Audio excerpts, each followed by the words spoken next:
Bonjour tout le monde. Aujourd'hui, j'aimerais ça vous parler de pourquoi c'est impossible de changer quoi que ce soit dans nos vies, dans nos habitudes, dans nos croyances, quand la chicane pogne entre les trois cerveaux. Je ne sais pas si vous avez déjà entendu parler des trois cerveaux. Je vous l'explique rapidement. Notre cerveau reptilien, qui est le plus ancien, hein, c'est lui qui nous a permis de survivre, toutes les années, les siècles, les millénaires là, de l'espèce qu'on survit. C'est lui qui a nos mécanismes de survie les plus profonds, les plus ancrés. C'est lui qui fait que quand vous marchez dans le bois, vous voyez peut-être une branche, puis le cerveau reptilien, lui, il veut percevoir le danger, hein, fait qu'il verrait comme une couleuvre, mais ça dure une fraction de seconde, puis là, vous la voyez plus parce que, bon, ça fait plein de fois que vous passez là, vous êtes désensibilisé. Mais le cerveau reptilien n'aime pas le changement. Pour lui, le changement, c'est une menace. Il veut que ça soit le jour de la marmotte tout le temps. Toujours pareil, toujours prévisible, même si c'est quelque chose qui n'est pas bon pour nous, on continue de même. Et ça, c'est notre cerveau le plus ancien. Puis après ça, il y a eu le cerveau limbique, hein, qui s'est développé. Ça, c'est les émotions. C'est le siège des émotions. On pense à l'amygdala dans le cerveau. Je suis pas experte là-dedans, mais c'est tout ce qui régit nos émotions, nos réactions émotives à des événements, à des gens, à de la musique, à des odeurs. Puis il y a une émotion d'associer avec ça, c'est le système limbique qui réagit.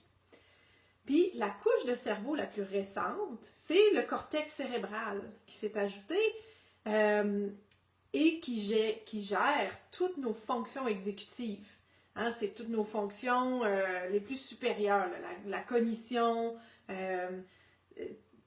tout ce qu'on fait d'une manière délibérée, là, les inhibitions aussi qu'on a, hein, de ne pas faire en public des choses qu'on ferait pas, qui ne sont pas socialement acceptables. Donc, le cortex, lui, il adore ça changer. Il veut évoluer, il aime ça être en évolution constante, dynamique, puis quand il se met les objectifs, puis il essaye de changer de quoi, puis que ça marche pas, il est donc déçu. Puis il est dans la culpabilité, puis il est dans la honte. Fait que, on a le cerveau reptilien qui veut pas changer, qui souvent va nous créer du sabotage quand on essaie de changer les choses, parce que lui, il perçoit une menace, c'est l'alerte. Puis le cortex, il lui dit non, je veux évoluer, je veux aller vers quelque chose de plus grand, je veux changer. Fait que là, c'est la chicane entre le cortex et le reptilien. Puis le limbique, il est pogné entre les deux, puis il dit hey, la gang, moi, là, je suis à veille de faire une crise de nerfs, là. Entendez-vous, parce que sinon, je donne ma démission. Hein?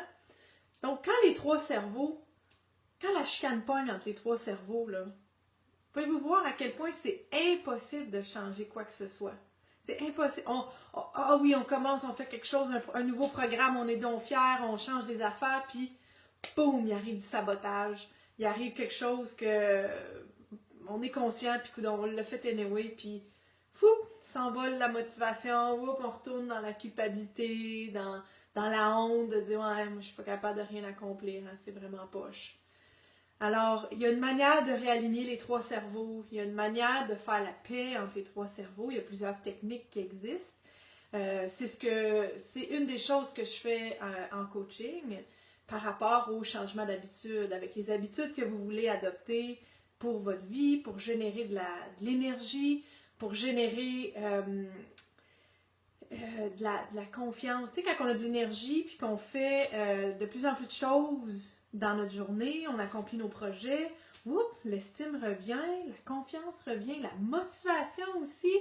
C'est comme une espèce de roue qui s'enchaîne, comme une inertie, un gros momentum qui part puis qui continue.